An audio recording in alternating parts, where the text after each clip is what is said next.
It's March 13th, 2024, and you know why you're here, so let's kick this off right and introduce the players. Hey, I'm Jarasar, a podcast boomer. Hey guys, I'm Big Moran. I'm a fire mage enthusiast, and we're joined here today by an electrifying Raishiwi. Now, please tell me I pronounced that right. Yeah, Raishiwi, putting the boom back in Boomkin one moonfire at a time. I don't think I've used that one since like 2012, but I'm glad to get to use it again for something. It's good to have you back, buddy. Like, it's Yeah. been a hot It's minute. been a minute. I think I just did the first two with you. Was it First couple, two or three. First five, I think. I can't hear my voice on Spotify, so I know none of those. It's been a while. Yeah. Yeah. Hey, yeah. Welcome back. Episode 200. Appreciate you joining. 200. How many years has it been? How many years has it been? 7.5. What year did this start? It was June. What expansion was it in?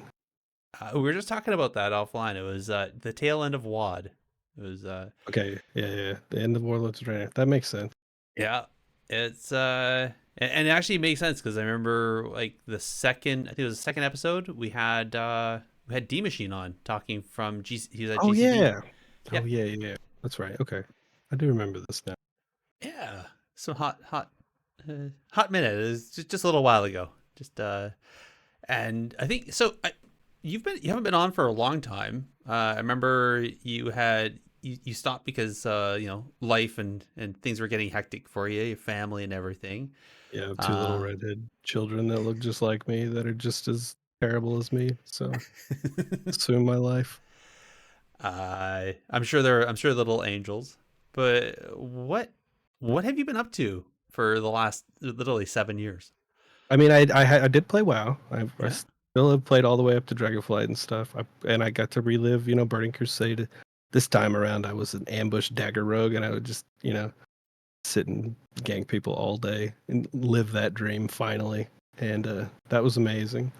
And in Dragonflight, put your pitchforks down now. But the first season, especially, I did a lot of solo shuffle as a prop pally, and I loved it. And it was the most fun. I think I was ranked 2 or 3 or something prop pally, but it felt like the most like MOBA type character that I've ever seen in this game. And I got a lot of hate and and I get it. But I had instant queues and it was fun. So I did some of that. Doing a lot of creative stuff. I've got another podcast too that I do, totally unrelated with WoW, but it's we talk about purple bad guys, problematic purple people. Maybe one day I'll do Sylvanas and Illidan or one or the other. That'd be cool. That'd be cool. Deep dive them. But I do some voice acting and I do some ad reads. I've done some stuff for like Blue Apron and Change.org and BetterHelp and some stuff like that. And I'm on TikTok doing a bunch of cringy voice impressions and covers and lots of stuff like that. So you never stop. That's how I keep my time. No, can't ever. Always have an itch for something. That's awesome. Well, that's awesome. I'm glad. It sounds like things are going really good for you. I'm glad you're still doing podcasts and that because you have a good voice for it. So, well, thank you. I'm glad to come back. It really is kind of an honor. I was really surprised when I woke up to a Discord message from you, and I was very pleased. I've tried a couple times to get you in, but glad the stars aligned this time, which is awesome. Yeah, actually, this is the one day of the week I could have done it too, so it just happened to work. Yep. I love it. So for those who are wondering where Jake is because of time zone change, because daylight savings in North America haven't UK doesn't do it at the same time, so he is still in transit home. So hopefully once he gets home, he'll be able to jump into the podcast. In the meantime, he is stuck having to listen to us ramble on while he is racing home. But while he's doing that, though, I think let's roll into the need, greed, and pass and see what I came up with this time around. If I can click the button. Likely won't be a clean fight, so keep your distance, Harry! Literally having the worst time with my mouse right now. Anyway. Need, greed, and pass, as always. This time it's going to be my turn. 3 options are going to be posed, and we'll talk about which option will need, greed, and pass individually. So the scenario, just, since it's the Hearthstone 10th anniversary, we're having yet another crossover, very similar to the one we had with Diablo when it launched. So it got me thinking of what would be some fun other crossovers that Blizzard can do with World of Warcraft. And so, of course, the two that jumped out right away was StarCraft and Overwatch. Those would be some pretty neat ones. And then also kind of realizing, with the whole Activision Blizzard thing, Call of Duty is also on the Blizzard launcher and seems to be quite situated, infiltrating into the Battle.net. So, thinking, what about a crossover with Call of Duty when the next genre of next video game comes out? So that's the thing. What crossovers would you like to see infiltrate into World of Warcraft between StarCraft, Overwatch, and Call of Duty? I'm going to throw it to you first there, Raishiwi. Well, the first thing I thought of is not WoW, but I really want to see just like a first-person shooter in the StarCraft universe now. So I would pick Call of Duty and StarCraft. But for Warcraft, Yeah, I think I want like a Diablo crossover, and somehow we take all our people from Azeroth, are Fellbound, and they end up in the pits of hell, and we end up in a Diablo type game, but with our Warcraft characters and stuff. That would be that top-down loot system. that'd be neat. Well, I think Warcraft in a pit of hell is I think you just described solo shuffle lobbies for the past few months. I thought you were gonna say Shadowlands, but yeah. That's true. Shadowlands You should is just play kind of fit Prop that one. Pally, and you won't have to worry about those queue times. Well, there was that Diablo crossover that happened. What was that? Technically last year. Yeah. Where they have the portals open up and some, they had treasure goblins and all that stuff. But what would you like to see in World of Warcraft though? Would you like to see StarCraft characters showing up and we'd have to kill them, or Overwatch characters show up, or I think StarCraft fits the most, but Overwatch is definitely the most fun. all right. Definitely the most fun idea, I think. Okay. But I mean, I would not. If Tracer gave me a quest, I'm not going on it. I'm just not going on that quest. I'm deleting that quest and I'm leaving. So yeah, maybe Kerrigan and Raynor and stuff would fit a lot more into the Warcraft universe. They just kind of show up in this, it's just a planet. Azeroth's just a planet, kind of land. That could make sense. Okay. Make more sense than Dragonflight, probably. So between StarCraft, Overwatch, and Call of Duty, you'd need on Overwatch. Yeah, I'm needing on Overwatch just out of the memes and the Rule 34. I'm gonna greed on StarCraft. Okay. I'm gonna pass. Pass on Call of Duty. All right. Big. What are your choices, man? So I think I'm gonna need on Overwatch because I like the idea of having an ultimate ability. And if you could maybe have a battleground for that event where every class gets like an ultimate or something, I think that'd be really cool. Imagine doing Warsong Gulch where there's like, missiles flying across the map or something like that, like a hunter gets like a missile, right? I think that'd be really cool. So I'm gonna need on Overwatch. I don't know what I'm gonna greed on because I honestly don't have that much experience playing either StarCraft or Call of Duty. I'm gonna greed on Call of Duty for one reason. I don't know if you follow Megaset on Twitter. She plays Mistweaver Monk in PvE. Yep. She had a really funny tweet a while back. And the tweet just said, Mistweaver monks need guns. And like the point I think the point she's trying to make is like, Mistweaver monks, they heal through their damage, but you can't really damage if you're outside of melee range. So if only you had a gun, And I kind of maybe I need a gun as a resto druid too, to snipe a rogue across the map trying to get a re-stealth. So I think I'm gonna greed on Call of Duty. Like maybe they could have like some little some ability you could use in PvP. That'd be really fun. We could all run around in arena with our AK-47s, and I think that would be a fun time. On snipers and yeah, that'd be great. I could just picture a tree with like dual pistols just wobbling around.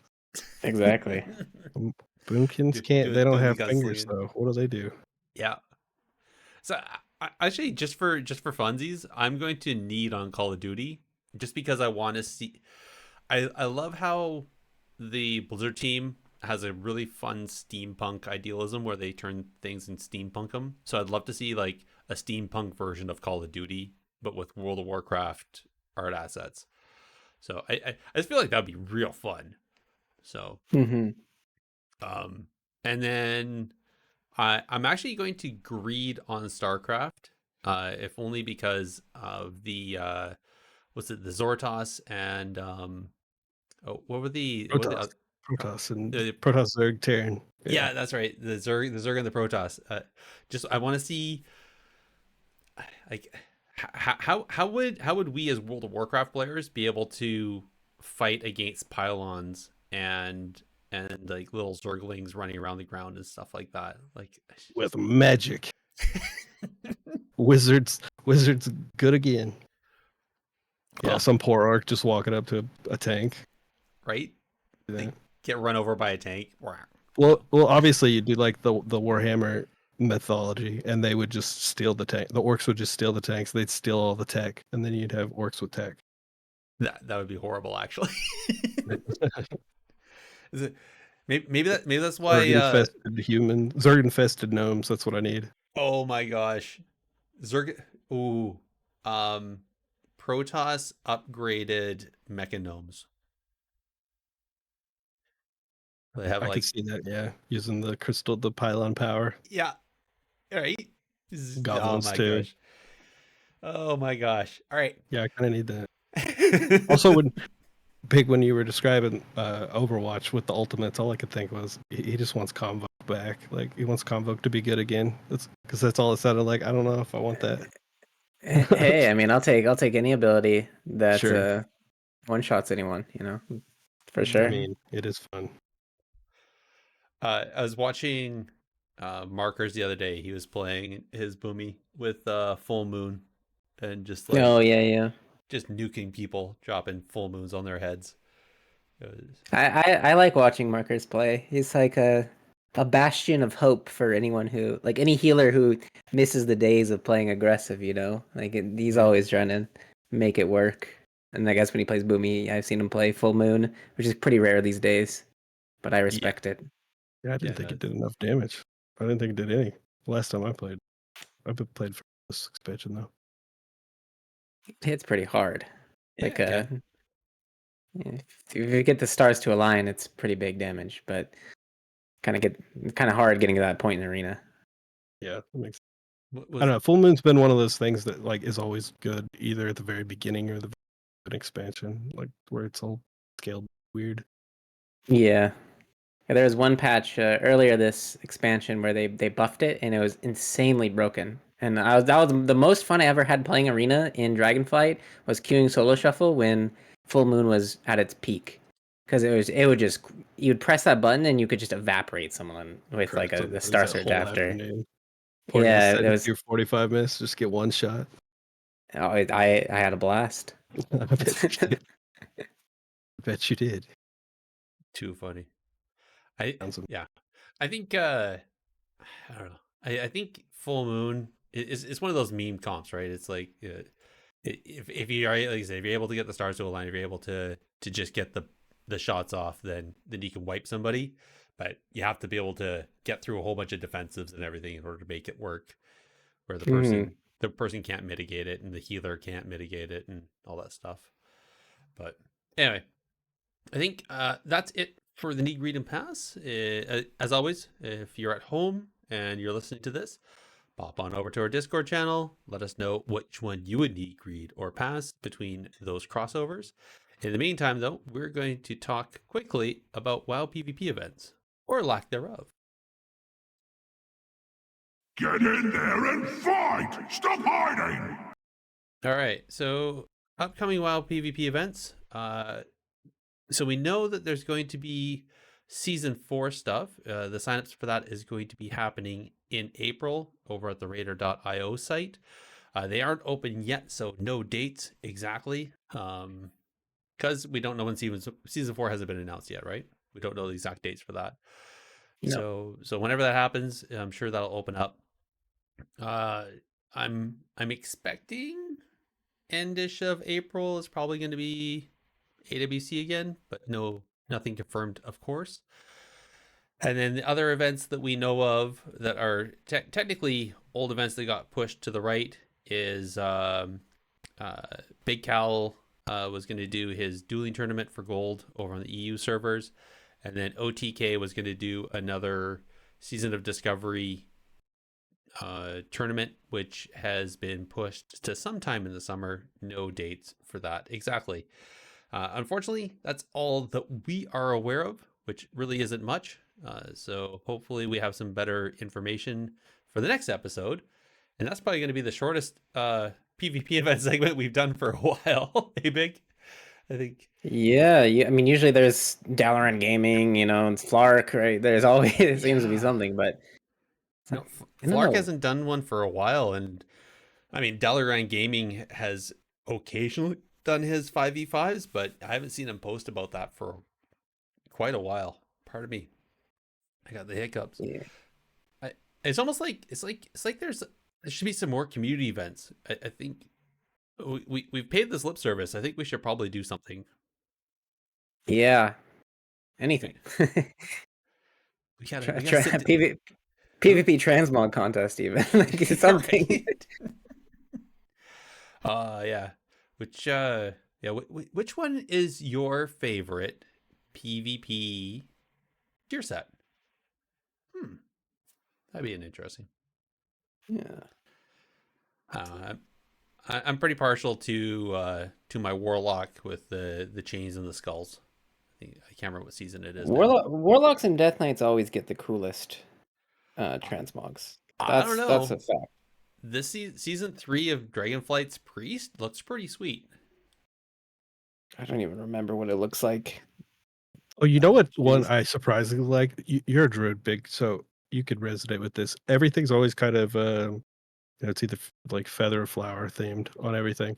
I think it was it was in Shadowlands. It was like the first season, the elite gear like legit looked like a demon hunter outfit, especially on like a Tauren. And that's one of my favorites. That's up way up there because it doesn't look anything like a druid. It looks like something a demon hunter would wear. Like it Yeah, looks all like the vampire hunter D. the Shadowlands transmog sets were all kind of like gothic, They all had that look. I mean, That's that was right. really an expansion where the sets of the gear kind of sort of matched the theme.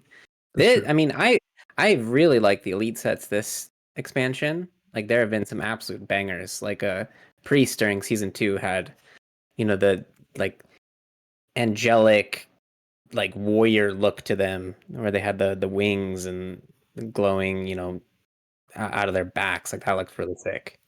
But I mean, geez, they've really stepped up the tier sets. I was looking back. By the way, if you ever want to see like how far we've come, just look at BFA sets. BFA sets were terrible looking.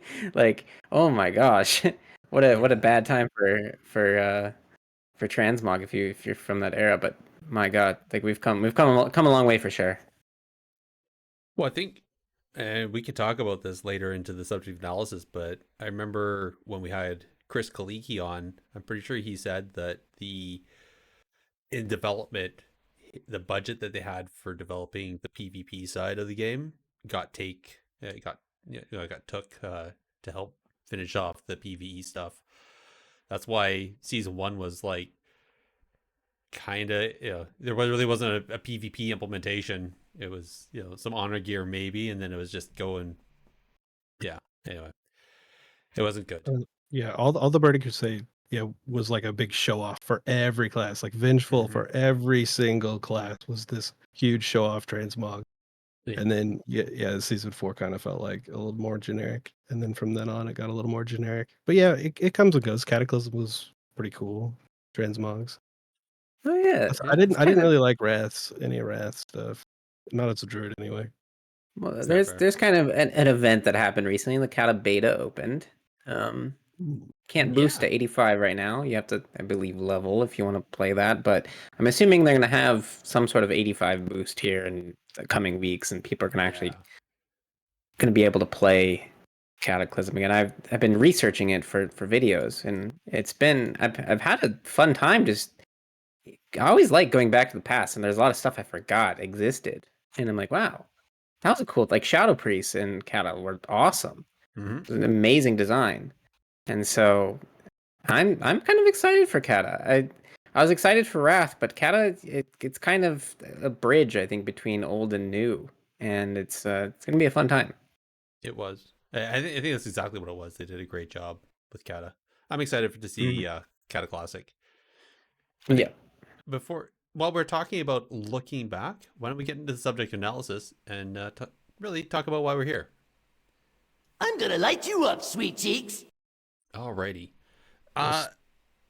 Right before we start, though, I just want to do this little clip that we got sent to us from Blizzard. One sec.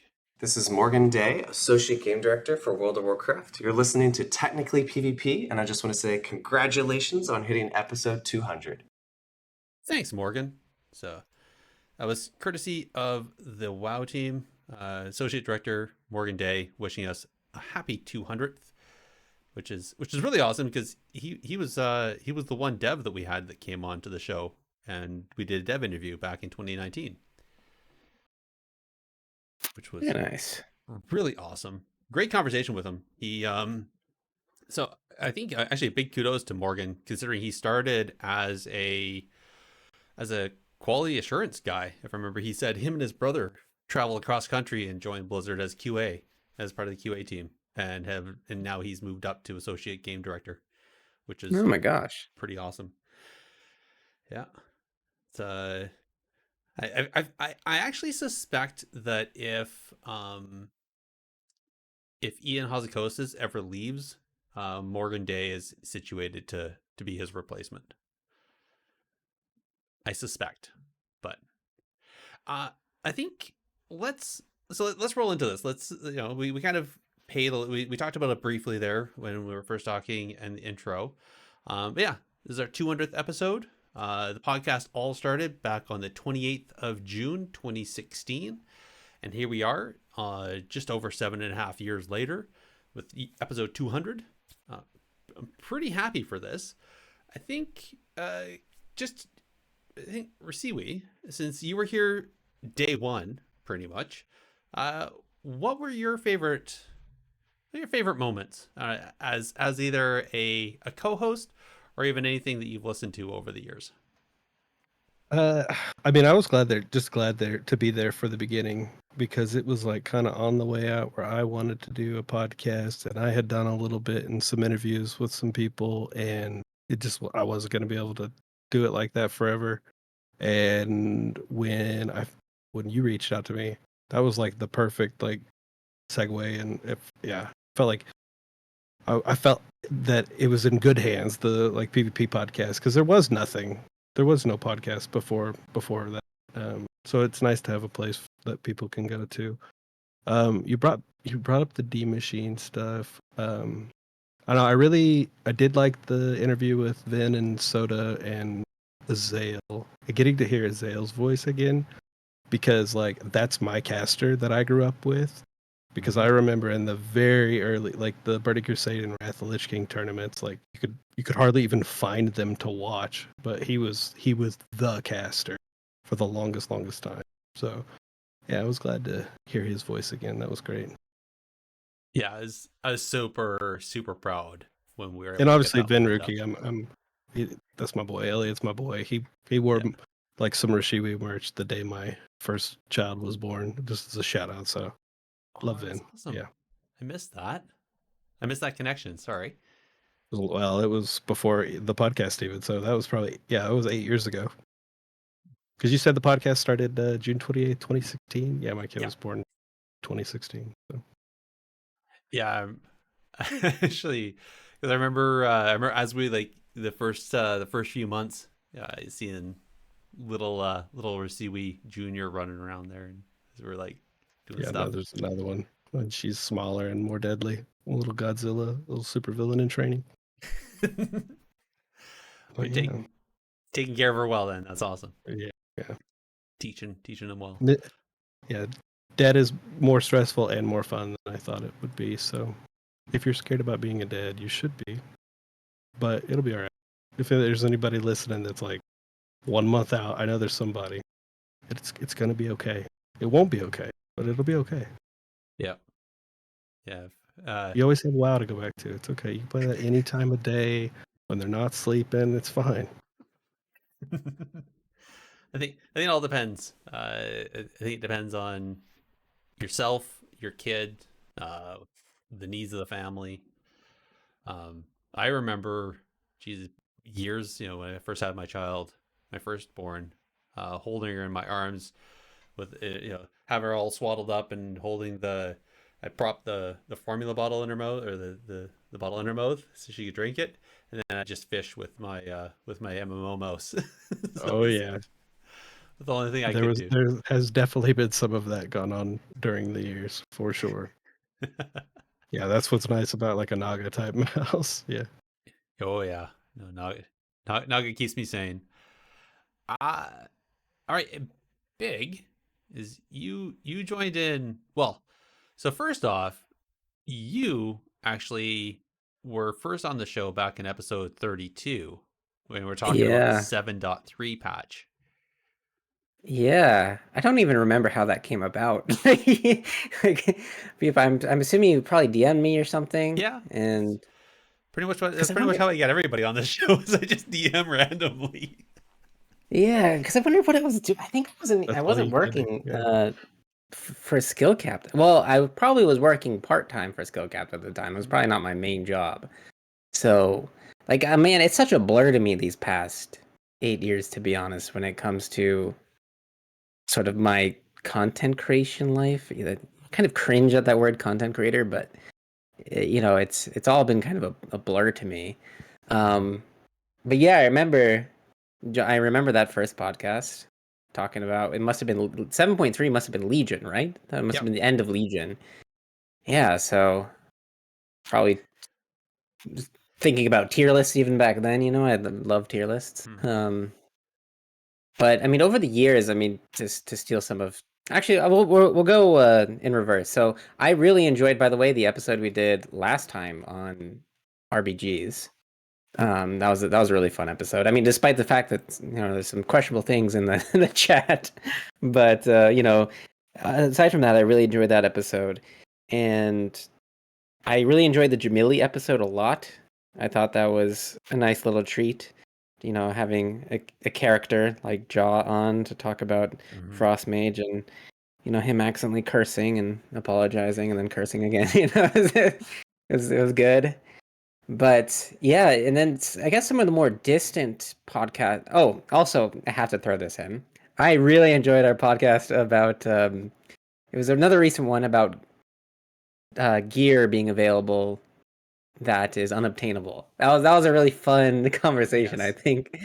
I don't know if you were playing devil's advocate or you really believed what you were saying, but either way, I thought it was a really good conversation to have. Very timely, and that's something I think I like to do more often, is sort of take the current events, maybe the current drama, when there is current drama, and maybe talk about it, because I think there's some interesting questions, and I think there's all sorts of subjects we can talk about that might be controversial or might cause people to disagree, but I think it's worthwhile to have those conversations for sure. And as far as podcasts from the past, I have to agree. I really, really enjoyed the cast with Azael, Fenruki, and Soda. I think that was the three, right? Yeah. Before TBC, or it was around the same time as TBC was being released. Yeah. And that was really entertaining. Those are, as Raishiwi mentioned, like three players that are sort of icons for anyone who played WoW since TBC, or who was playing PvP at that time, in Wrath Lich King, Cataclysm. Those were the players, and of course, Azael has that as Raishiwi mentioned, that iconic casting voice. And so to be able to kind of get the old squad back, right, and talk about PvP back in the day, I thought that was a really fun, because I always like looking back at old expansions and thinking about how things were. I'm a big fan of nostalgia and WoW, so I definitely enjoyed that episode. And yeah, I mean, we've had a lot of great guests on. And Jake at one point was a guest. He's Yes, not he here was. yet, but he was a guest. So yeah, At least he's on time for his own guest spot. that's right. Yeah, and I think I did I did that episode out of my dad's guest house. I remember like this, and I didn't have a light, and so over the course of that podcast, my face just gets darker. Like like my camera gets darker and darker because I didn't have a light and the sun was setting, and I was like, uh oh, we're on a clock here. That's funny. I remember that. Yeah. I think it's funny because I remember I think we had a Bonnie on, and same thing. Like he was just getting darker and darker because again, same thing. He didn't have a light on, and so finally had to turn the light on, and boom. That was funny. No, those are awesome. So many great memories. So many. I mean, like all the number of people that when we reached out to agreed to be on the show and just talk about World of Warcraft, talk about PvP, talk about the things that they love. Talk, be it the class, be it something going on in PvP. It's just it's been. I feel like I've been blessed. It's pretty awesome. Oh, I had another one. For some reason, episode 8 was with rogues, and for some reason it was one of my dumb friends, and I never listened to that, but I'm scared to go back and listen to that because. What? Yeah. But anyway, you got one of my actual like buddies that I'd played with for a long time. I had no idea that he was on the podcast. So laser tag. I need to check that. He was good to have on. Him and Shoeboots. He's charismatic, but yeah. I'm trying to think now. When was that? That was episode 8. Yeah, that was Ghost Shoes and Laser Tag. So that's when I had the two of them on, just talking about rogues in general. They went on. I remember them ping ponging back and forth off of each other quite a bit. That was a really good show. I'm glad. I think I maybe back in the day, laser tag, I might had little TOS edit type stuff, little nudging, like you said about Jabili, that kind of stuff. But yeah, that was just a side tangent. Sorry. No worries. Happy to have it. Because I remember, I think you helped me get Glinks on. That was kind of fun. Yeah. Having him Glinks. on. Glinks was on. Oh my gosh. episode 3. Yeah, we talked was he even playing WoW at the time? Yeah, that was about when he made the video about like the like warlocks could fear you above, like through the universe, through time, through a pillar, whether they can see you, whether they can't see you, whether they're like in line of sight, not. Yeah, I think that was. I haven't checked up on Glinks in a while. Glink, that you just conjured up some memories for me. That's one of my oldest adversaries, Glinks. I need to see what my old enemy is doing. I think he quit a while ago, actually. I'm not sure what he's up to. It's been a hot minute. Yeah. But yeah, I think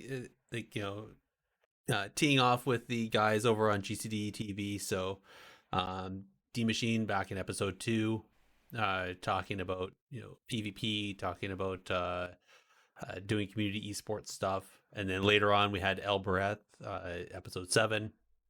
So I think that was around because D Machine and Hannah, David and Hannah, had both been hired to take on the WoW esports side of Blizzard. So then they had to hand off GCD to Elbereth, who was kind of became the face and the name for that, which was awesome. All this, I forgot all of this. You're bringing back so many memories.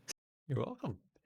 Another one I really loved was because of the podcast, meeting up and becoming really good friends with Raishiwi and Foxy Hippo, because Rai was also doing. He actually started another podcast as well, or was doing one around the same time about PvP, and was trying to get a whole ecosystem to try to help players get together and everything with that as well. But he helped me up the game. He because he was doing he was learning how to do graphics and stuff like that, so he made our graphics and ended up I think I got the audio clip, and so he was able to make an intro with it and all that stuff. So it was thanks to him. He really helped improve the look and the feel of the podcast back in the early days. I used that for the longest time. I think from Legion all the way up until we joined Warcraft Radio here, and they again leveled up our graphics and our audio setups and all that. So well, at least the sound bumpers and all that stuff. And then Foxy Hippo with his guides and everything. That was really fun working with him and doing some stuff. I think ultimately though, the biggest feathers in in the show's cap, I'd say, was meeting up with Unitas, the owner and org leads of Unitas. They sat down and we had an interview back at BlizzCon 17. And then BlizzCon 18 being invited as press. So we had press access to all the players and talking to most of the teams there. And then the dev interview, Morgan Day, that was episode 84 back in 2019. We're well overdue for another discussion with devs. For those who are wondering, I am trying. I have been asking, but obviously, there's only so many dev interviews that they can do, and it's not easy. Another great one was Chris Kaliki shortly after he left Blizzard, blessed the show with a great discussion talking, and he really gave some great insights into what the development of World of Warcraft is like in the backgrounds from his point where he's working the systems, but it's how they have like pillars of development and really because PvP is a culmination of a bunch of systems. It's not just one person making that decision making. It's more collaborative, kind of a discussion. So at the end of the day, it kind of comes down to personalities, and at the end of the day, a decision has to be made. They do this way or that way, and just all that. So it was really interesting seeing how that worked. And I think I still have. Where do I have this? I'm going to throw this one in here right now. This is actually, I think, 2018, talking to Brian Halinka. This is Brian Halinka, and you're listening to Technically Halinka was on the PvP. show? No, I actually ran into him. He was when you get to BlizzCon, at the back of the hall for the World of Warcraft, where they have the arena and all that, they have a big table and a bunch of poster boards and markers and that, so you can make your own poster boards. And he was back. He was back there running the table. So I got him to give a shout out to the show. So I had to pull that one out of knock the dust off of that one. Is he as jacked in real life as he is on camera? He was solid. Like dude lifts. Yeah. Like you know when like you shake somebody's hand or you pat somebody on the back, and like him, it felt like I was hitting a brick wall. Like it was just like like dude is solid. So let's see here, what else? So you guys mentioned obviously again that Burning Crusade Classic launch having Azael and Sodon along with Vendriku was absolutely amazing.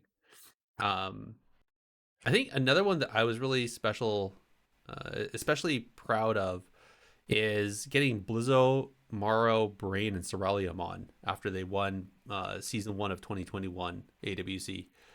That was a fun show. Just like, because you talk to AWC players, especially when they come off of winning a finals like that, you kind of I was expecting to hear them talk about like all the hours that they played and all the practice they put in, and they're like, yeah, no, We just got together, a day before or whatever, played some games. Yeah, we're good.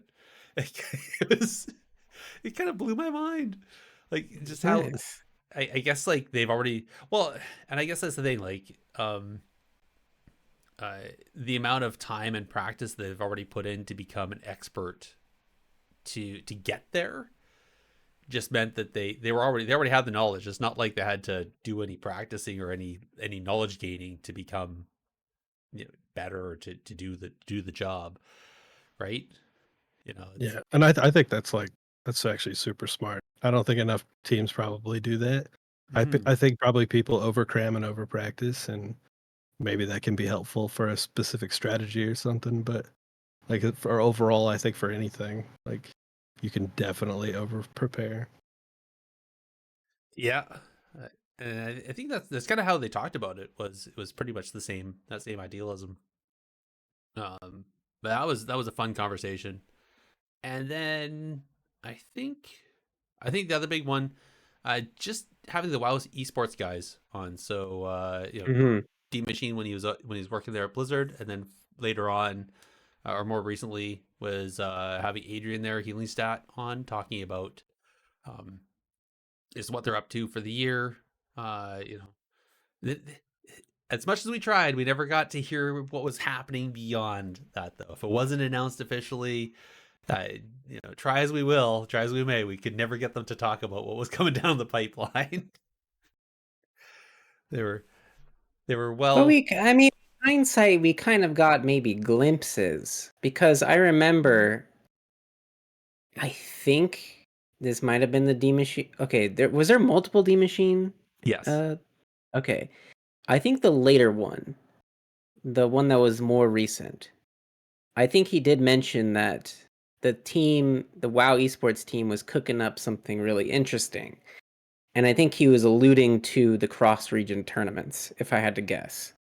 Because before that time, there was no cross-region tournament before the end of Shadowlands, correct? Hmm. Like there was no BlizzCon for multiple years, so the regions were always really isolated.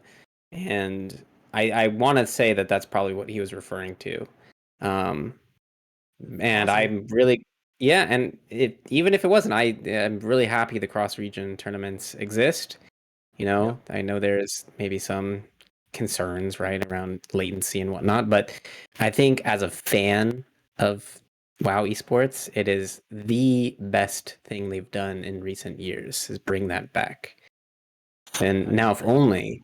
if only we could have that on a big giant LAN, potentially BlizzCon, and not not the way they did it last year, not this last BlizzCon, two little dingy stages in the back of the hall. What was that like there, Big? What was that like? I don't Because I you were don't really there. know.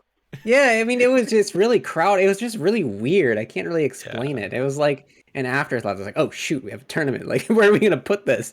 Oh, let's put it in the back of the hall and have no seats. Like, Yeah. make it a standing room with three little monitors to look at. Well, yeah, and to do it at the streamer station was just weird. Like that was. Yeah, I will say this: it was really cool being that close to the players. Hmm. That was the cool part. Yeah. Because normally at BlizzCon the players are on that big stage and they're kind of far back. You can't really even see them. Yeah. But being close to them, I thought that was the coolest part. And, if there was one redeeming Hmm. quality, it was definitely that. And I think another insanely cool thing about that tournament actually was the fact you could see multiple perspectives. And I believe that was the same thing if you're watching at home, right? You could watch, like, everyone was streaming. Hmm. Am I correct on that? Like, Yeah. so you could watch the tournament from the, Venruki Supati's perspective, or you could watch the tournament from the player perspective. I thought that was really neat. Yeah. It was. And something I would definitely encourage in the future. I mean, I know people stream their cup games sometimes, but I'd like to see that for, the bracket games. I I honestly I can't watch other people's streams when it comes to tournament. Like I have a hard enough time watching PvP streams as it is because from the player's perspective between The weak auras, Gladius, Omnibar, Omni CD, their buff bar, their debuff bar. It's just like I can't see the gameplay. I Yeah. I'm not even watching what's happening on the screen really. I'm just watching, little icons flash on and flash off, and like, hearing an air horn once in a while. Like it's the worst. It's becoming the worst experience is trying to watch a PvP player play PvP at a high skill level. Yeah, I know that's been kind of a conversation for a long time. WoW is hard to follow, and Mm-hmm. I guess the spectator client makes it a bit easier, but still doesn't make it completely easy. I actually find it easier to follow when it's from the player perspective. So I'm kind of the reverse. I think that's why I like. Well, I'm just kind of used to it, I guess. I just watch streams all the time, so it's kind of a natural way for me to engage with the game. Well, and it's probably how you play the game, anyways. Yes, correct. With a million weak auras, you need a million weak auras these days. Well, of course. Who?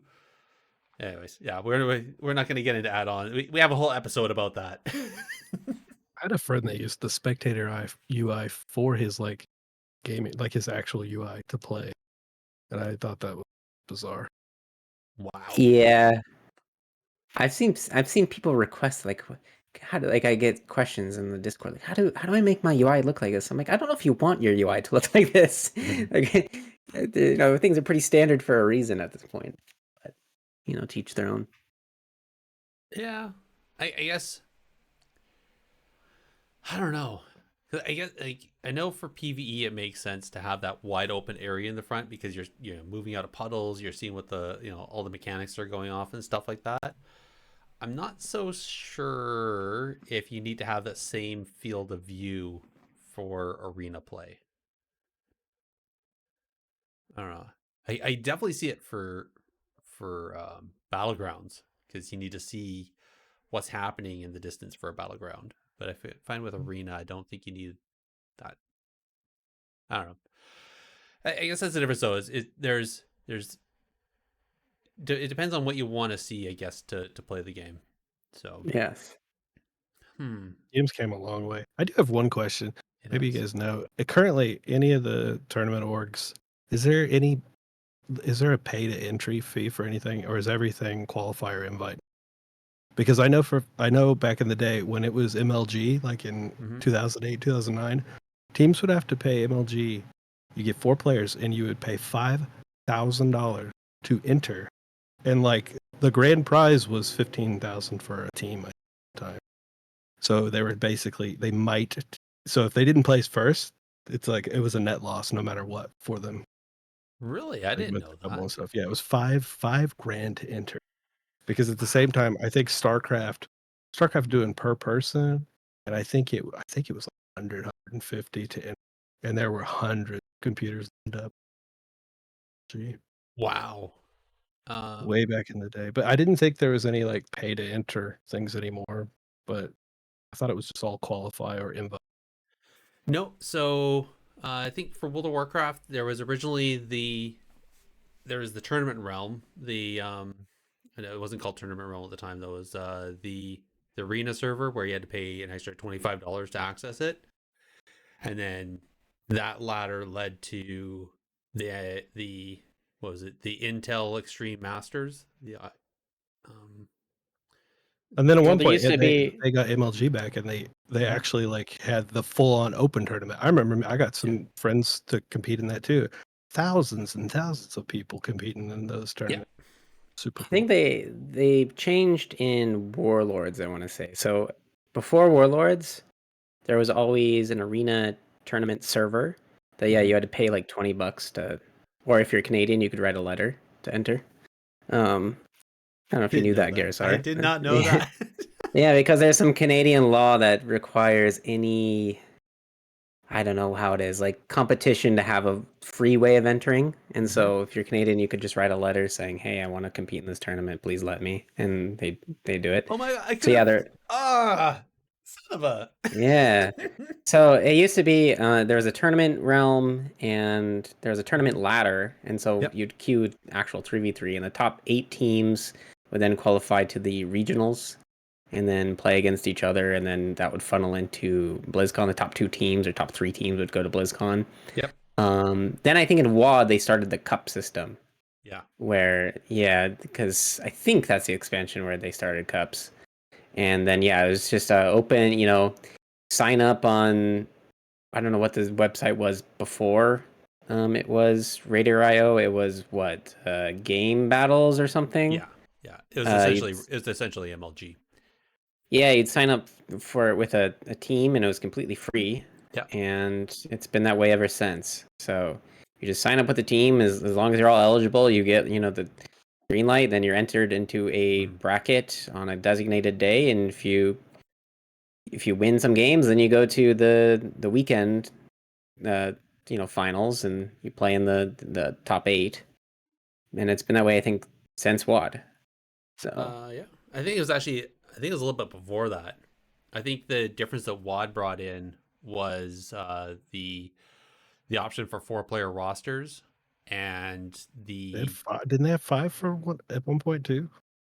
I thought that you could have 2 extras for like. I can't. Maybe I'm.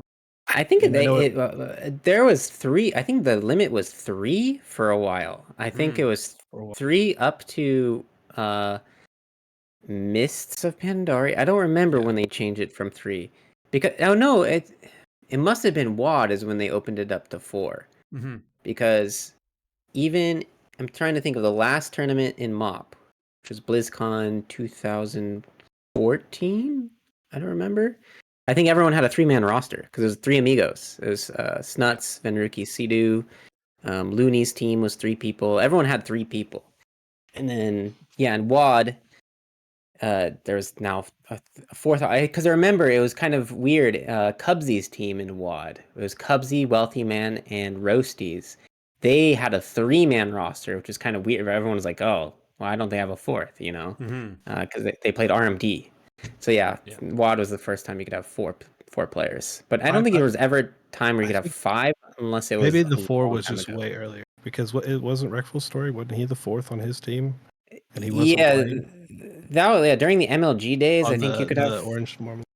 Yeah, that might have not been Blizzard at all. Might have. No, that was MLG circuit stuff. Yeah.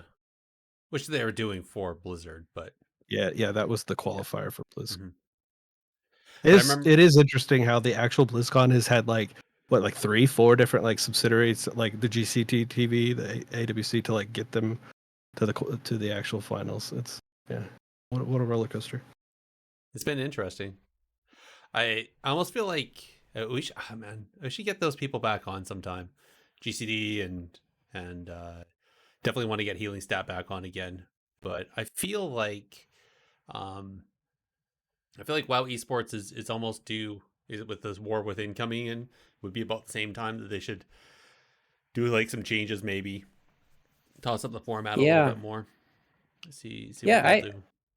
I agree, because it's been the same for such a long time, and there's not necessarily anything wrong with it, right? But it just, there needs to be something a bit different. I don't know what it would be though.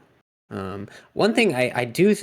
Here's a question for you guys. What do you guys think about the no double elimination for grand finals? Because I know that's kind of one of the biggest oddities of WoW esports. And if you're listening at home, WoW is one of the only games where if you make it to the grand finals from the loser's side, then you just have to win one series and you can win the grand finals. Where typically in games there's grand finals resets. So if you're on the winner's side, even if you lose the first round of the grand finals, there's a second round. So I mean, what do you guys think about that rule? Because I've always thought that was a bit weird. Definitely should change it. It makes everything confusing, and then the way they show it, it's like it's a second set of a best of 13 or something instead of just a normal like best of 3 or 5.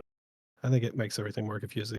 I think it probably is like, I don't know, if you're the somebody, I'm sure, like, but I don't know what team or what person would like. So Yeah. as far as I understand, it's the competitors that actually asked for that, to not have not have bracket reset if the losers win. And I think part of that is because the um so first off, they've always had a best of 7 for the grand finals rather than a best of 5, which so then you'd end up having to play like possibly 14 rounds back to back. Like that's a lot of games, and that's like some super sweaty games to be playing. So I think that's why they've decided, the players asked to not do that and just accept the fact that, as from the lowers, you have a possibility of taking the grand finals if you crush it. So Yeah. I can't help but think though that some of these rules were kind of made during a period of time where the pacing of the game was much slower. Like, Yeah, I was oh, just geez, thinking it would depend if it's like a dampening meta versus burst meta. It might be completely yeah, different what you would want as a competitor. well, can you guys imagine like Cloud9 days when they were doing like yeah. 13-minute games each round? Well, Ugh. or the tournament that caused dampening to exist was BlizzCon 2012, the year Venruki won, where Mhm. every game in that tournament or every game in the grand finals was like a timeout. Yep. Like a 20-minute timeout. That's crazy. Um that's one thing. Dampening is I don't know if you listened to the I hate to say I was cheating on you. I was listening to another podcast. But Let me guess, you the listen to the Potty C? yeah, with Venruki. Yeah, me too. And That's okay. I cheated on myself. Dra- Dranos asked a question that I think he misunderstood dampening, because he asked, he's like, is dampening in a good place right now? And I think he asked that question under the assumption that they tune dampening every season, which is not the case. But I was like, maybe Dranos is onto something. Maybe they need to tune dampening Oh, that's a good to idea. scale with like the pace of the game, because that's one sort of jarring thing, as you mentioned, about watching a tournament, is like the length of the games can just vary so much Mhm. depending on the meta, right? And if there was some way to sort of standardize the length of WoW Arena games a bit better, especially in tournaments, I mean, I would enjoy that. I've those Cloud9 days. Well, that was like BFA, I think, right? Like, Yeah, it oh was. my gosh, like Yeah. I remember like the series would start, I'd go out and like watch a movie, and I'd come back, and the same series would still be playing. I mean, that was dreadfully long, right? That was Yeah. not fun. No. I- and Tuning and dampening. li- pardon me. Tuning dampening. That's a great idea. Yeah. Yeah. Born Good actually made a tweet about that, asking if, um, you know, if in like the higher rated arenas, let's say, 2100, it starts at 5%, and then at 23 it's 10% or something like that, and the higher. So then, Yeah. because I feel like, I think that's the difference with AWC is, it's kind of hard. So with AWC, the players are so well versed in gameplay, and they know how to trade efficiently. So the Mhm. games, they do seem to go on for quite a while until finally either somebody messes up, or, again, dampening and mana just end up decide the game. Um, I also find, and this isn't universal, but I find a lot of AWC games, because there's so much money on the line and whatnot, and where this Oh yeah. where it goes. Often it feels like while the players are trying to kill the other team, they're also playing more defensively than they would if they're playing just regular arena. Yeah, they're trying not to die more than they're trying to win. Yeah. Yeah. So Yeah. I think that delays it longer as well.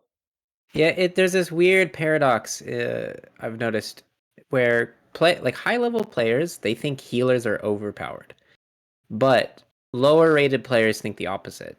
Mhm. There's a sentiment. If you go on the World of PvP Reddit, you don't have to look very far, and people complain of how miserable it is to heal. Mhm. And while there might be some truth to that, there's kind of this idea that healers are weak among the non upper echelon players.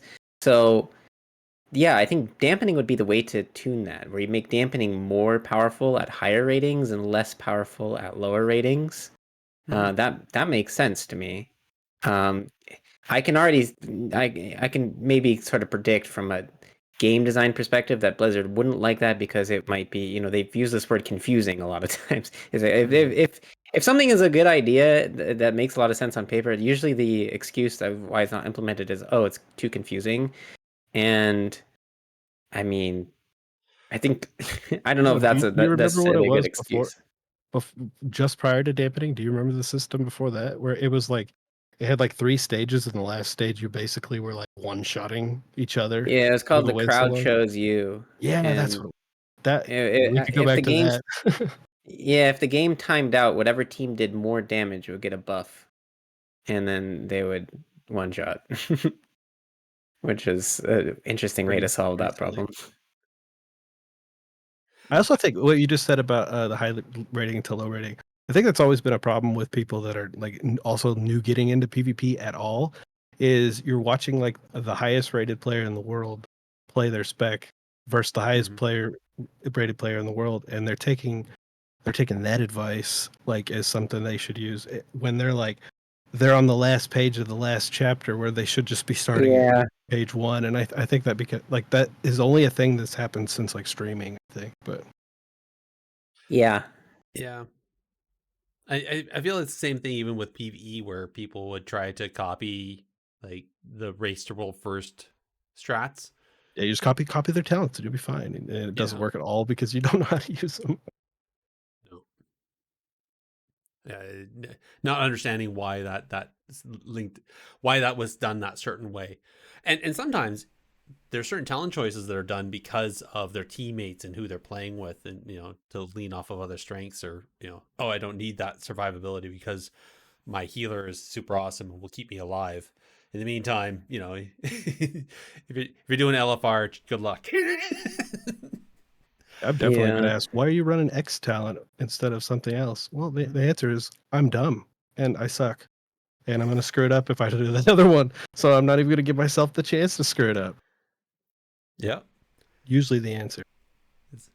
That's Keep why it stupid that's why I simple. like to play the cheat death talent as a vengeance DH tank, is because if I screw up, at least I have a chance to recover because I didn't die.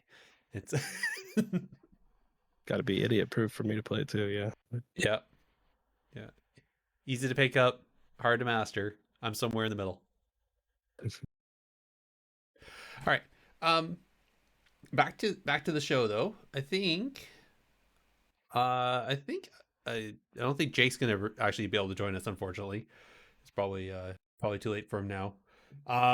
It's one last round. Is there any other highlights? Anything else that happened in the last 199 episodes that you think is worthy reminiscing about? It all Hmm. kind of rolls together. Sorry, what was that, Recibi? Kind of all rolls together. I wonder what all you Yeah, have planned for the future too. After while thinking about that, I have no plans beyond today lots, lots, right lots, now. lots of good ideas. I know, just our conversation, we are talking about like things Yeah. like Convoke, and I have like the most fond memory of put down your pitchforks again, people. But like having a full set of gushing as a boomkin, just sitting in bear form, spamming moonfire and killing everybody. Like stupid stuff like that. Like a whole Yeah. episode on the most overpowered things in the history of WoW PvP. That'd be Oh, there's my viewer suggestion. I'll write it in. I like it. We should actually. That sounds I like a really think good episode. it's funny. Like I think one thing that I always appreciate this. I'm sure you do too, Garrison. Like when you read even if it's just like one comment on a forum and you see like the name like technically PvP and like someone's like talking about how like good the podcast is, like that always makes my day. I even if it's Uh, just one person, that's really all it takes. And so mhm. anytime you post on Reddit and someone is like, oh, this podcast is great, I always get really happy reading those Oh yeah. comments. I, I, That always makes me feel good. I get a huge warm fuzzy knowing that somebody has listened to the show and enjoyed it, and gotten something out of it. Like, so in Yeah. preparation for this, I'd actually posted over on subreddit and over on the official forums, and there's one person that commented and said that they listened to the show and they loved our spec dives because guaranteed, the way they said it was basically out of all the spec dives that we've done, they've listened to them and they've always learned at least something from Mhm. either on how to play the spec or how to respond to something from that spec, and how to kill them or whatnot. So I appreciate that, and yeah, whenever I'm running around as Jarisar in BGs or doing PvP, pardon me, and somebody, hey, are you Jarisar from Tech? I'm like, yep, and whispers. Yeah, it makes my heart full. Definitely enjoy it. Do they say, "Are you Garrus, the PvP Padawan?" Not anymore. Not anymore. Oh. Maybe they'll call me a podcasting boomer now, since we'll see. But yeah, no, you're right though. It's nice to be in the world of PvP, the world of Warcraft, and be recognized. So Yeah. all The right. fact that you still have something to do a podcast about almost kind of baffles me, because I never thought how long WoW would last when it very first started. And I know like the numbers of like for World of Warcraft as a whole are down, over the years. But I think as like as a spectator for PvP, it's still like the best you can get, the most content you can get, the most Yep. clean content you can get. You're not wrong. It's I honestly sometimes, like, when this rolled up and it was like episode 200 and I realized like just how much we've done, it kind of blew my mind. Like, I did not think that this would be going on this long, that I'd be still doing it, 8 years later. Not that I ever had an assumption that I was going to end after 5 years or something like that, but just like you said, like, I wasn't sure if the content was going to be there, because there's definitely been some content droughts in the PvE conversations, but PvP seems to be a mainstay. Like, it seems to always feed itself. There's always changes. There's always something to talk about, and yeah, um, I'm not. I shouldn't be actually surprised, but I am. Yeah. PvP, I think WoW PvP is just this miracle, you know? Like It really shouldn't in exist. in Right? in all definitions of the word, uh because it is one of the oldest esports, and you know, who knows what the future is going to hold, but I'm just absolutely blown away that it's lasted this long. I'm really happy it has, because think about the fact that like StarCraft, the another old esport, I mean, that hasn't been a competitive game, that hasn't had a competitive big tournament for years now, right? I mean, correct me if I'm wrong, but so it's pretty incredible, and I think so many people are just drawn to PvP. Even during this last AWC tournament, there was Max was watching the stream and watching Sea-Doo punch his chair, and everyone was tweeting about how like fun and crazy it is, and that's true. WoW is just this great game, and I believe in the game, even though I just said it's a miracle. I believe that it should exist into the future, and I think creating content about the game is really important. So I think there's value to a PvP podcast, because it helps get people excited about the game. I not to go on too big of a tangent, but I've never liked this sort of doomerism that's kind of involved with WoW PvP.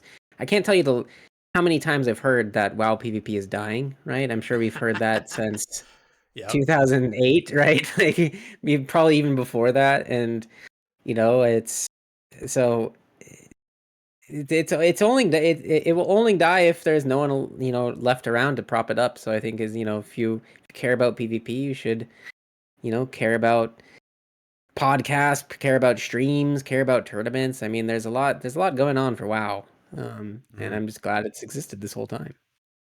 Yeah, it makes me wonder if the devs ever, like, well, I actually know they were surprised by the reaction of the gaming communities that latched on to World of Warcraft and really took it on.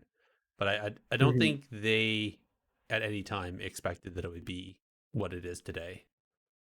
Back in what 2007?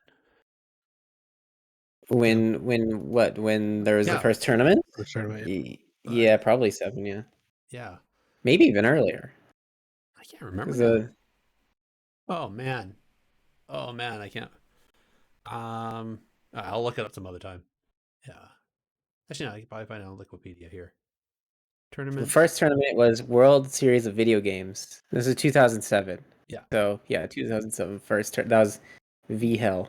V Hell Uh, at Coach V yes, Hell. Coach V Hell, who now works at Blizzard.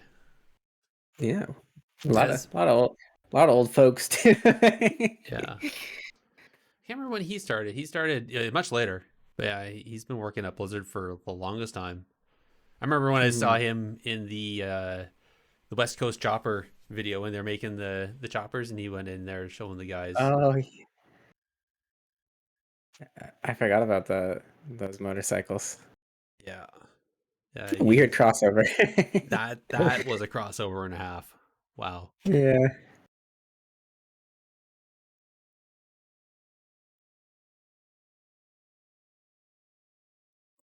Anyway, sorry, distracted. Somebody messaged me something important. So, I think that pretty much covers it. Why don't actually, Big? We have that final question we always talk about.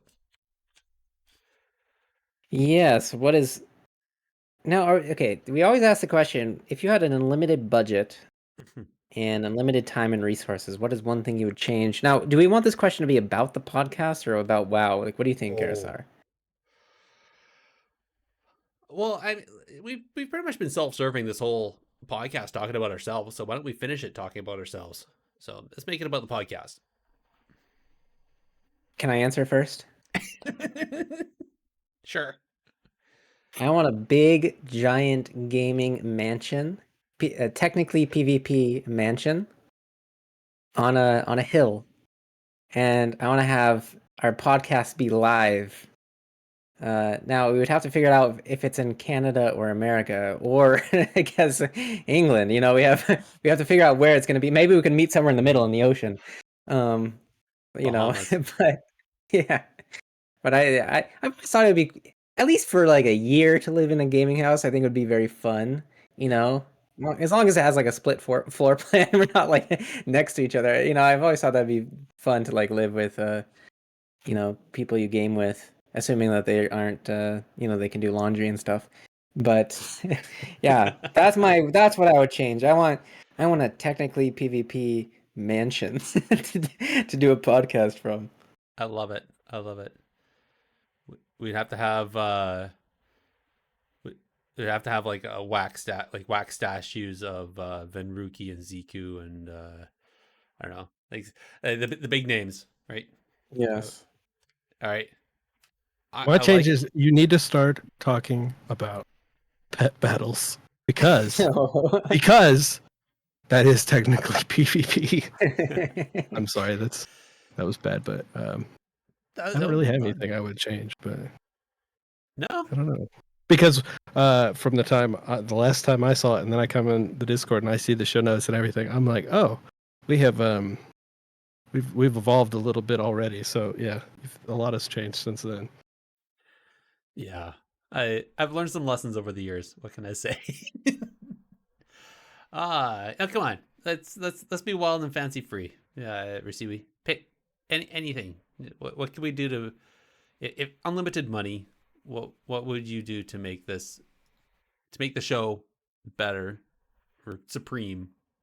I mean, it would be cool to, even if it would just be every now and then, but to have like an in-person, like recorded podcast, like everybody's in a room together, and not like a live, like you know, like an event or something, like actual just that would be cool every now, once a year or something. Meet up, and that would be something cool to see. But as far as like format and stuff, like you guys got it.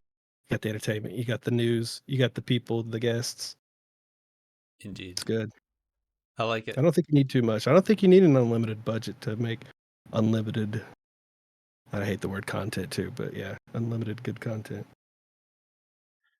I think if I could, I'm gonna make this two prong. Actually, is I would give everybody, like myself, you big, Jake as well, like that a professional studio to record out of, just for that pristine audio, because I'm a bit of an audiophile in that way. So I'd love for us to all have that, super good mics, properly sound insulated room and whatnot. And with that money as well, I would love to try to get access to some of those, uh, some of those high profile people that we hear of but never actually talk to. Like Miss Kunis, who used to play World of Warcraft and that, and I'd love to, or like even be able to like go to somebody's house and just like knock on their door and be like, hey, we're technically PvP and you just won something because you made 1800 on the ladders, congratulations, and here's a gaming computer or something like that, right? Like that'd be the stuff I'd Henry like. Cavill on. Oh man, Henry Cavill would be good. Yeah, it's just stuff like that. That's what I'd like to do. Oh well, if I had, Do you have a Patreon? no, I've been doing this all for free, man. I think maybe it's time for the listeners to decide if you should have that budget or not. Maybe. Maybe. Yeah. Garrett's he's being humble. He doesn't have a Patreon, but he has an OnlyFans. That's how he's secretly been generating cash in the background. Let's be real. It's faster cash. It's okay. It's only bros. It's not only fans. Come on, let's be only okay. No, there is a Patreon though, but it's for the Bonus Roll Productions because they take care of a lot of stuff, and they. I think Jairus needs his own. So. Maybe. You just need beer money, okay? Yeah, true. That's true. It's true. Ooh, a technically PvP beer. Ooh, I can make that. What would that be? I brewed some beer. I could do that. Yeah, I think an English bitter. English bitter. Where am I going to get the ESB hops for that? English special bitter? Who's going to send me the hops? Oh, dude, we grow those in Canada, don't you know? I'm serious. Yeah, no, I know. We my family are farmers and stuff, so I've made some wheat beers using our own wheat from the farm. So that's cool. I remember you used to talk about that. You're making your own beer and stuff. Yeah, listen to a lot of podcasts, driving around on the tractor in circles.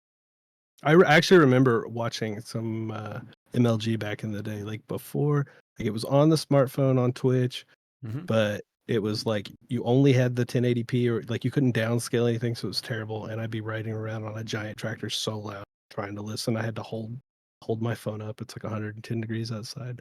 So yeah, do all that just to watch WoW. Yeah.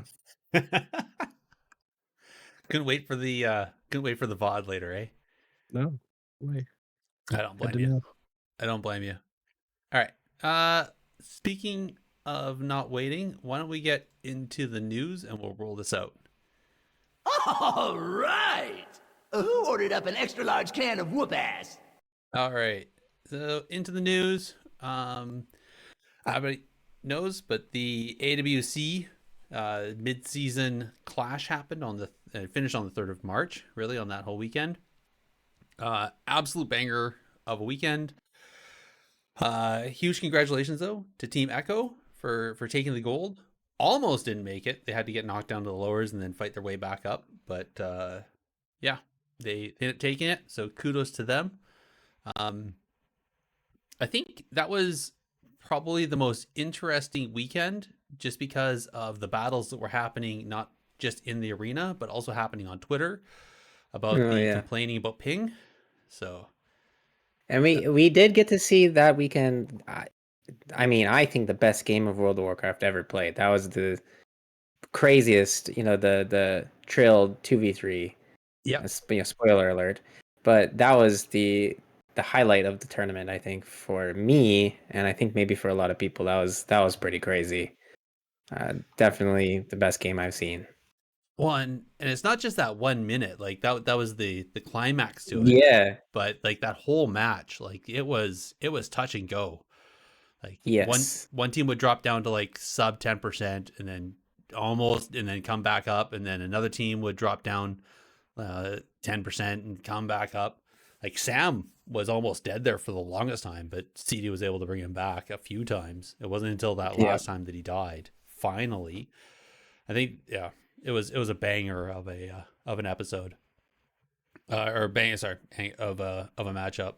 I will say it was somewhat anticlimactic because after that, and then going into the lowers, and then coming back up into the finals, I was a little surprised because I was kind of expecting a bit of the same matchup kind of style, but it almost felt like everybody was just tired, and so it wasn't quite the same. So it wasn't quite the same quality. You know what I mean? Yeah.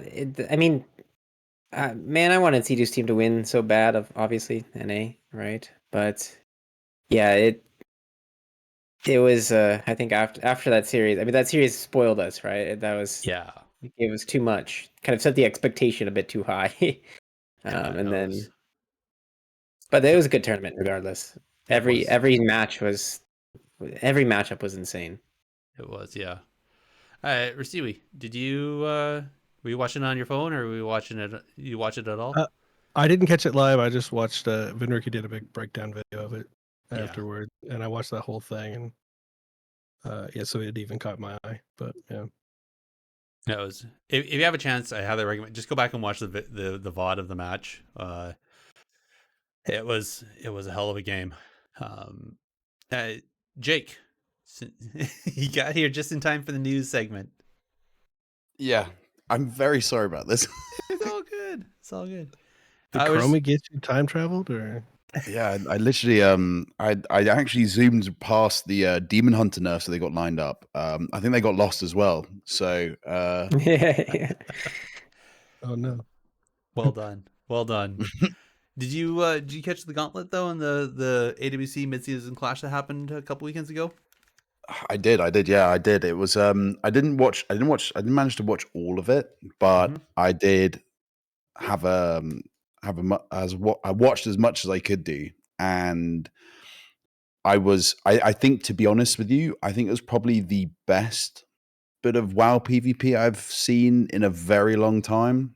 And that was what was so great about it, is that there was so much potential for great entertainment. And that's what I think WoW PvP has to offer, that I don't think anyone outside of our little small niche bracket of people and community knows, because it's fantastic. It was so exciting to watch.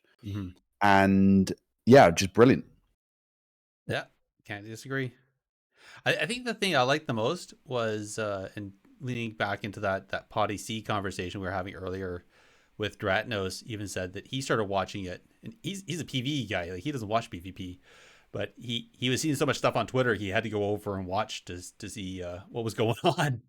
So I think that just goes to show, like, you know, if we want to, all we have to do is make the noise, make people know what's going on, and we'll probably get some of those viewership numbers up too. Speaking of the PvE stuff, though, the MDI Global Finals finished on the 10th of March.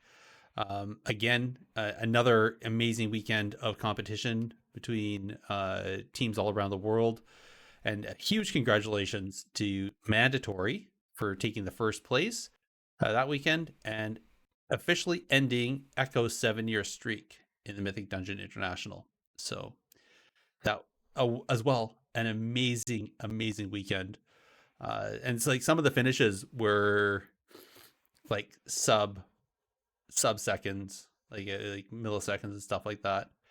Mandatory, actually, there's one, they were on the verge, I think they're within 5 seconds of winning, and they had trash on top of the boss. It was a Sanguine dungeon, and the trash died and dropped the Sanguine bundle, and the boss didn't move, and it got an uptick in health from the Sanguine bundle, and it cost them the win.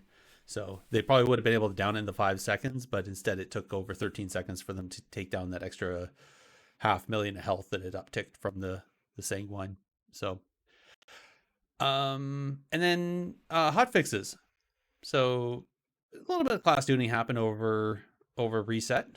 I think Big, since you seem to you're always pretty up on what's happening and well ahead on the analysis of it. What's the word with the PvP tuning that happened on reset? The vibe I get is that Demon Hunter didn't really change that much. Maybe a slightly less tanky, but probably still going to be one of the best, if not the best spec this for the remainder of the season. Boomy and Feral both got some survivability buffs, which I think is pretty good. Those two specs that tend to be bullied a lot, especially in solo shuffle. Beast or Hunter specs got some buffs, survival and beast mastery. And actually, one weird thing, Jelly Beans actually joined Bigmex's team. I don't know if this is a joke, but Jelly Beans apparently joined Bigmex's team, the Fiends. So now they have 2 hunters on their roster. So we'll see how that goes. Mage is interesting. Fire Mage got a massive series of buffs. Crazy. Specifically to Living Bomb, and if you haven't seen the Twitch clips of that yet, it's pretty remarkable. Living Bomb damage is absolutely nuts when there's a lot of targets around, because they all kind of splash into one another. And so there's a clip of, you can easily find some clips of Fire Mages decimating Demo Warlocks and just living bombing, and the imps get the dot too because it's spread with what's it called, Flame Strike. And so there's just these crazy death logs that you can see. Don't really know much about the Mistweaver changes. Holy Paladins apparently do quite a bit of damage now with damage build, which is kind of cool. Haven't seen that in a while. Not sure how the Disc Priest changes have affected the balance of that spec, but probably pretty good, especially if you like pressing damage as a Disc Priest. And then it looks like Outlaw Rogue got some survivability nerfs and a few damage nerfs. And Enhancement Shaman got a healing buff. Warlocks got a few different nerfs, specifically to their mobility and Call Observer. And then Warriors got some execute damage buffs and a nerf to this passive that makes Fear Not Break on damage. So that was actually one of the things I tweeted about this during the tournament. There was a clip. There was a game where Absterge died in a Warrior Fear that hadn't it lasted for almost 3 seconds without breaking on damage. So they nerfed the talent that enabled that to happen.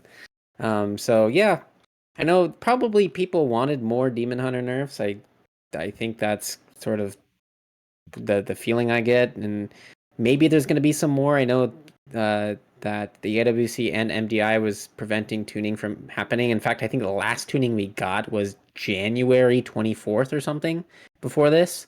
So I'm assuming they're going to go back to regular tuning until the end of the season. Knock on wood. But yeah, that's everything that happened.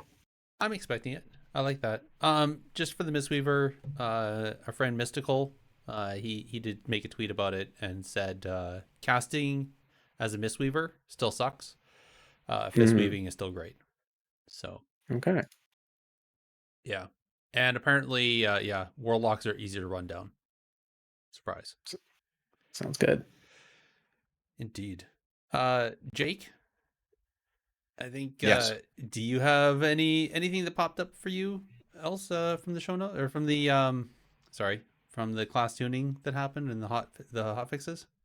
No, in all honesty, Big just gave probably the most comprehensive answer I've ever heard in my life. It was really good. I think it's not what everyone wanted. I think the random extra nerf to Observer and some of the extra bits and pieces they add in maybe weren't necessary. I think they're good. I think there's a lot of parts of the classes that were nerfed and the specs that were nerfed that were too OP. But I think they sort of, again, Blizzard seemed to sort of miss the mark a little bit with how they want to do the tuning, and especially with how they do buffs, like randomly buffing living bomb by another 400% is Mhm. is kind of crazy. Like, why are we working those sort of numbers? I feel like that's just quite high. I mean, as you guys know, like I'm a big believer in 3 to 5% buffs or nerfs, and sort of every kind of 2 to 3 weeks, because that means that classes, okay, if you see that they're really overperforming, you kind of just give them a little nudge down every 3 weeks, every month, even. Like, it just sort of, you don't have to do it. So there's a huge amount. But if we get in like tuning each month and it kind of increments of 3 or 5, I think that'd be fantastic. Yeah. But no, nothing else. Also, that's just a big number, and I don't know, has there been like a number like that, a disparity between PvE and PvP that much? Because to like have the difference be 10 times almost, I mean, 800% more in PvP than PvE.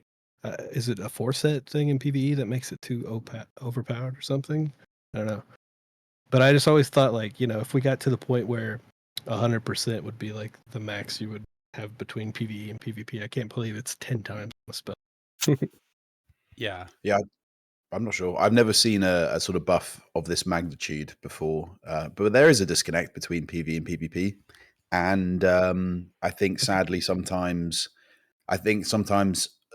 there's too many voices going out in on X or on the forums or Reddit, and I'm sure that the dev that is kind of left in charge kind of doesn't really know what direction to go, and just sort of is kind of trying to maintain the player base. Doesn't sort of just go, oh well, my class will be nerfed, I'm gonna go play League of Legends, that kind of thing. Well, it's funny because it's kind of a meme at this point, but every time there's hotfixes to Hunter, any of the Hunter specs or class tuning, it's always like all damage buffed by 2%. Like it's usually just all. It's always the word all with all the Hunter specs. So the Hunter dev, they just like to do like a little tiny bit of like nudging, and then like mage, right? 800%. That's quite a bit. So I don't know. I'm assuming there's more than one dev who works on each spec. I don't know how that all works, but I think they all kind of have their own little design philosophy, which is kind of cool, you know. But yeah, kind of maybe some disconnects there. Well, I think if we ever get a dev on, we can ask them for sure. I think you're right though, Raishiwi. 800% is astronomical. Like, I don't think we've ever seen that kind of a boosted number in any of the hot fixes.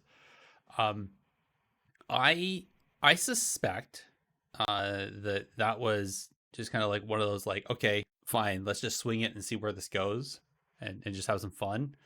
Um, I remember who we've said this a few times on the podcast with different people, where they said that they love to see similar to like League of Legends, where this balancing happens, where a class will all of a sudden become bottom and then drop back out, and so it creates a meta shift, because as a class ends up becoming boosted to people go to that one and it's super strong, so then everybody goes to that one, and it changes the meta, and then it'll fall out and something else will rise up because it gets boosted.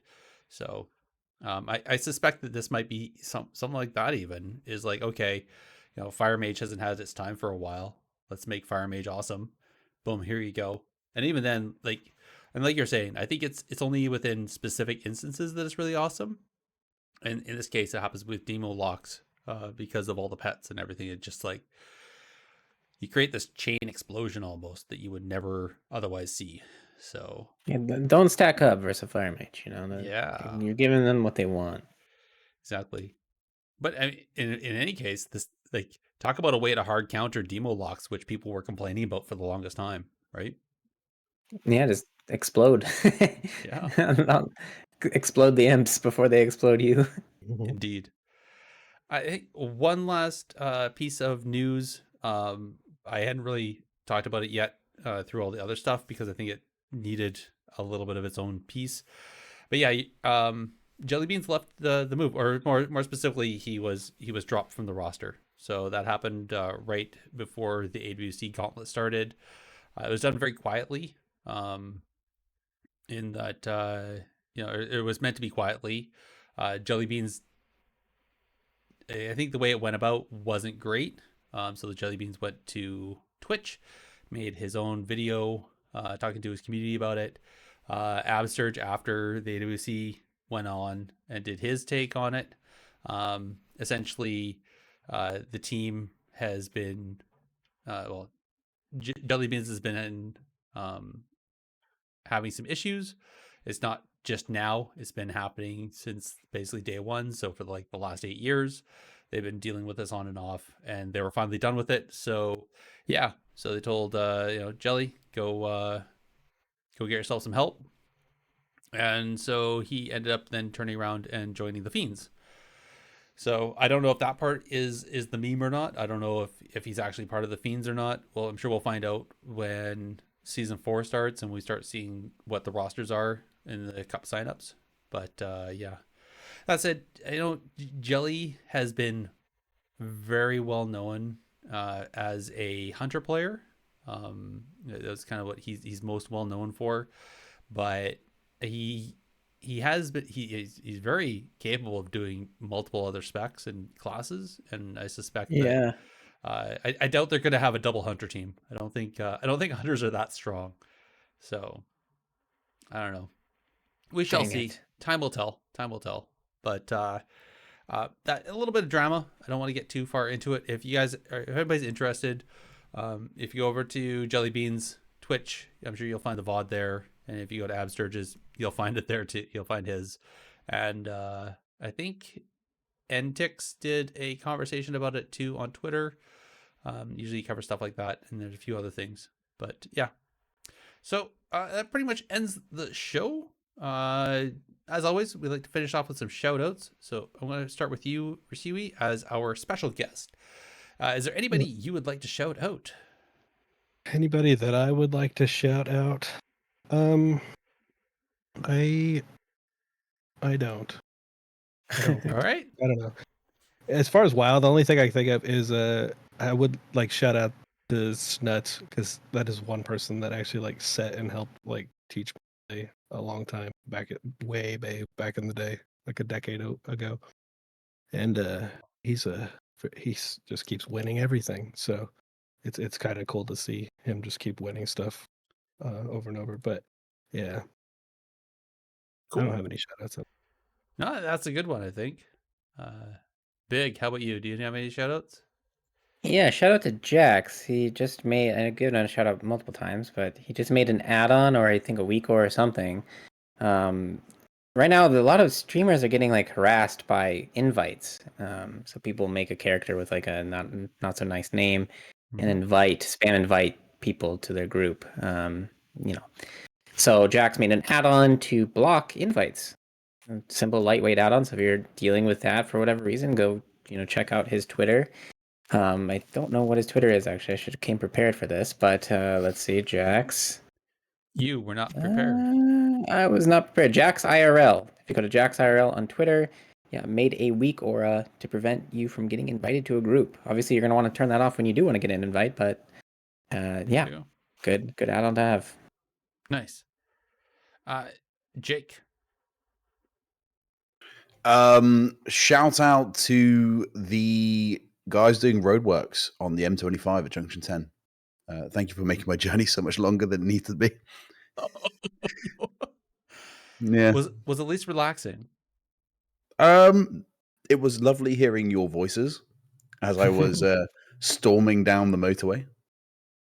But yeah, no, it was I had a good time. No, I think realistic shout out. I'm going to shout out, to be honest with you, to all the people behind the AWC this I think this season. I think it's probably the same people that has been the last couple of seasons, but it's been fantastic. I think the hard work that they do and the quality that we are given, very much in comparison to how it used to be, is so insane that it's awesome to see. So real big shout out to them. Indeed. That's a good one.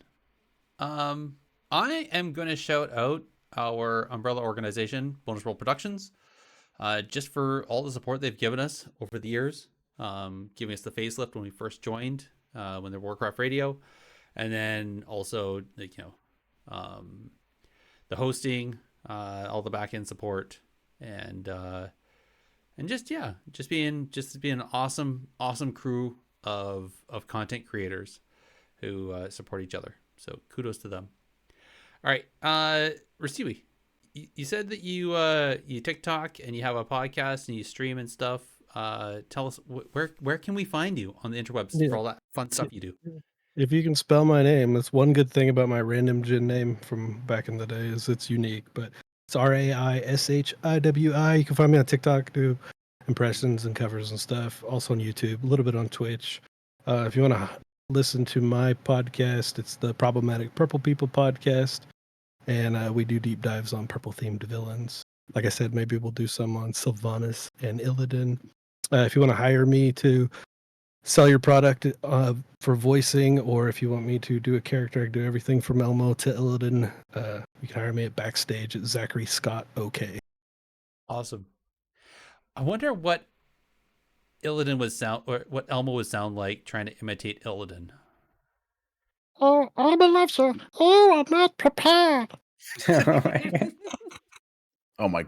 I feel like I've missed out on this. I feel like this came up earlier, and I've only just realized that you do all these amazing voices. Oh no. We didn't really talk about it. Oh, But yeah, I just did a Warcraft theme one where I did a bunch of the races and the Murlocs and Illidan. So yeah. Yeah, it was good. It was sitting in the school lineup, right? Sitting in your car. Yeah. That was awesome. Every day picking up my kid takes like 30 minutes, so I just make an impression video. Love it. I love it. Big. Can you kick off letting everybody know where they can find us?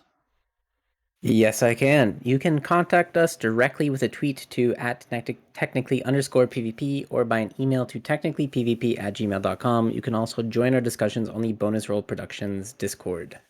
and you can visit the Bonus Roll website to find the podcast directory with us and many other great shows at www.bonusroll.gg. This directory also has a review system, so head on over there and tell everyone what you think of your favorite shows, including our own. Indeed.